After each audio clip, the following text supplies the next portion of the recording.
Imagine waking up on a day that feels completely ordinary. The sun is rising over the Bay of Naples. The air is warm. You can smell the salt from the sea and the fresh bread from the bakeries. You hear the noise of carts on the cobblestones, the shouting of merchants, the laughter of children. You have plans for the evening. You have worries about money, about love, about politics. You think you have time, but you don't. Because this is August 24th, in the year 79 AD, and the mountain that shadows your city is waking up. Welcome to Pompeii. In the history of human civilization, few events have captured our imagination like the destruction of this Roman city. We have seen the movies, we have read the books, but often the spectacle of the volcano overshadows the reality of the people. Today, we are not just going to talk about lava and ash, we are going to walk the streets with them. We are going to listen to their final whispers. To understand the tragedy, we must first understand the life that was lost. Pompeii was not a quiet village. It was a thriving, vibrant resort town for Rome's elite and a busy commercial hub. It was a place of luxury. Wealthy Romans built magnificent villas here to escape the heat and noise of the capital. They had running water, heated baths, and walls decorated with exquisite frescoes. But it was also a city of the common people. Walking through the ruins today, we find the graffiti they left behind. It is startlingly human. On one wall, a man named Gaius complains about a girl who broke his heart. On another, a bar owner advertises his prices. We find slogans for local politicians painted in red letters. "Vote for Hulconius Priscus," one reads. "He is a good man." These were people living lives just like ours, full of petty grievances, ambitions, and daily routines. They had no word for volcano in Latin. To them, Mount Vesuvius was just a mountain, a fertile green giant where they grew their grapes. They didn't know that beneath that green exterior lay a monster that had been sleeping for centuries. The warning signs were there, but human nature is stubborn. We are experts at ignoring what we don't want to see. For days before the eruption, the earth had been shaking. Springs had dried up. Animals were behaving strangely. But the people of Pompeii were used to tremors. Campania was a seismic region. They simply repaired the cracks in their walls and went back to work. They normalized the danger. It is a fatal flaw in our psychology that has not changed in 2,000 years. The end began around noon. Pliny the Younger, a young man watching from across the bay in Misenum, wrote the only eyewitness account we have. He described a cloud shooting up from the mountain, shaped like an umbrella pine tree. It rose nearly 20 miles into the stratosphere. It wasn't lava flowing down the sides, not yet. It was an explosion of ash, pumice, and gas. In Pompeii, the sky suddenly went dark. It was a darkness described as blacker and denser than any ordinary night. Then the rain began. But it wasn't water. It was lapilli, small, light volcanic stones. They fell like hail, rattling on the roof tiles. At first, it might have seemed manageable, just a strange storm, but it didn't stop.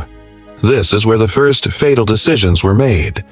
The fight-or-flight response kicked in. Some people grabbed their families and ran immediately. They abandoned their homes, their money, their possessions, and fled into the countryside. These were the ones who likely survived, but many others stayed. Why? Some were too old or sick to move. Some were slaves, ordered to stay and guard their master's property. Some simply believed they could ride it out. They thought the stone rain would pass. They hid inside their sturdy Roman houses, barring the doors against the chaos outside.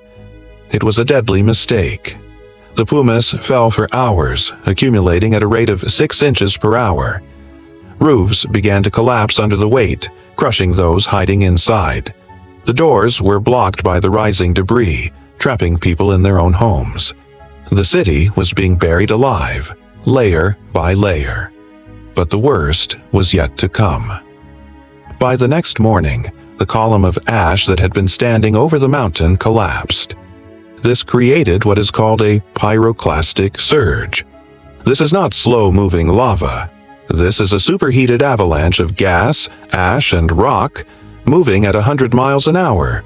It is hotter than an oven and faster than a hurricane.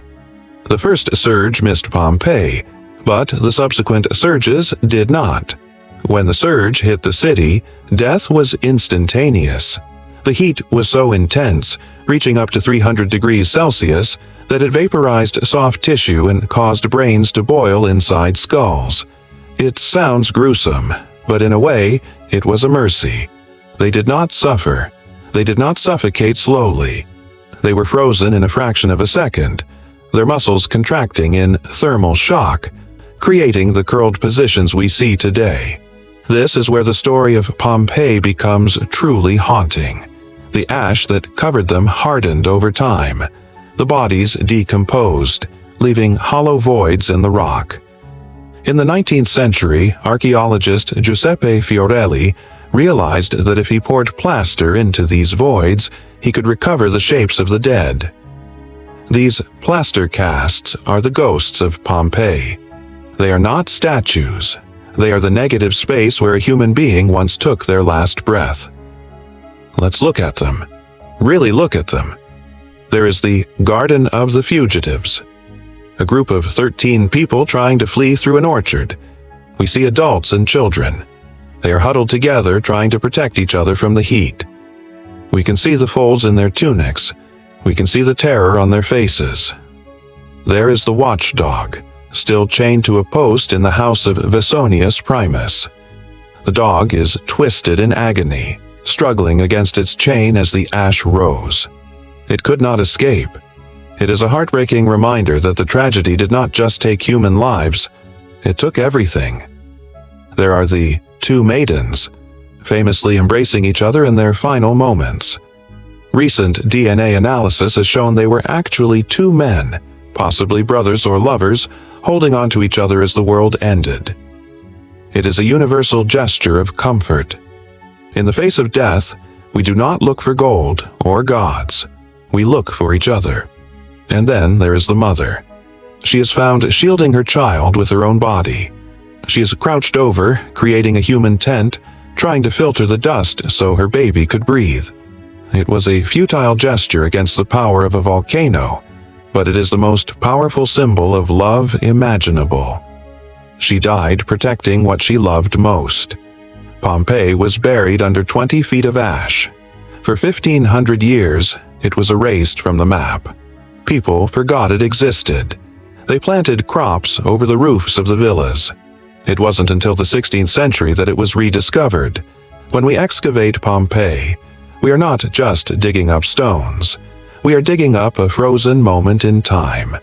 We find loaves of bread still in the oven, carbonized but recognizable. We find meals half-eaten on the tables.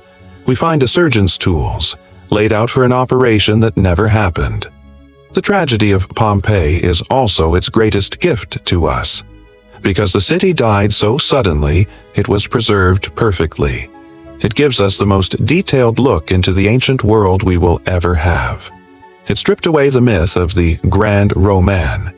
It showed us that they were not just marble statues or characters in a history book. They were people. They worried about the same things we worry about.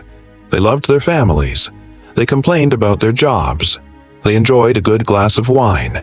And they thought, just like we do, that their world would last forever. As we look at the plaster casts, those silent gray figures, they seem to be whispering to us across the centuries. They remind us of the fragility of our own existence. We build our cities. We make our plans. We argue over politics, all while living on the crust of a volatile planet. We think we are the masters of the earth. But Vesuvius reminds us that we are merely guests. The people of Pompeii didn't know their story would be told 2,000 years later. They didn't know they would become the most famous victims in history. They just wanted to live one more day. So, the next time you see a picture of the ruins, look past the broken columns. Look for the human details. Look for the graffiti. Look for the bread.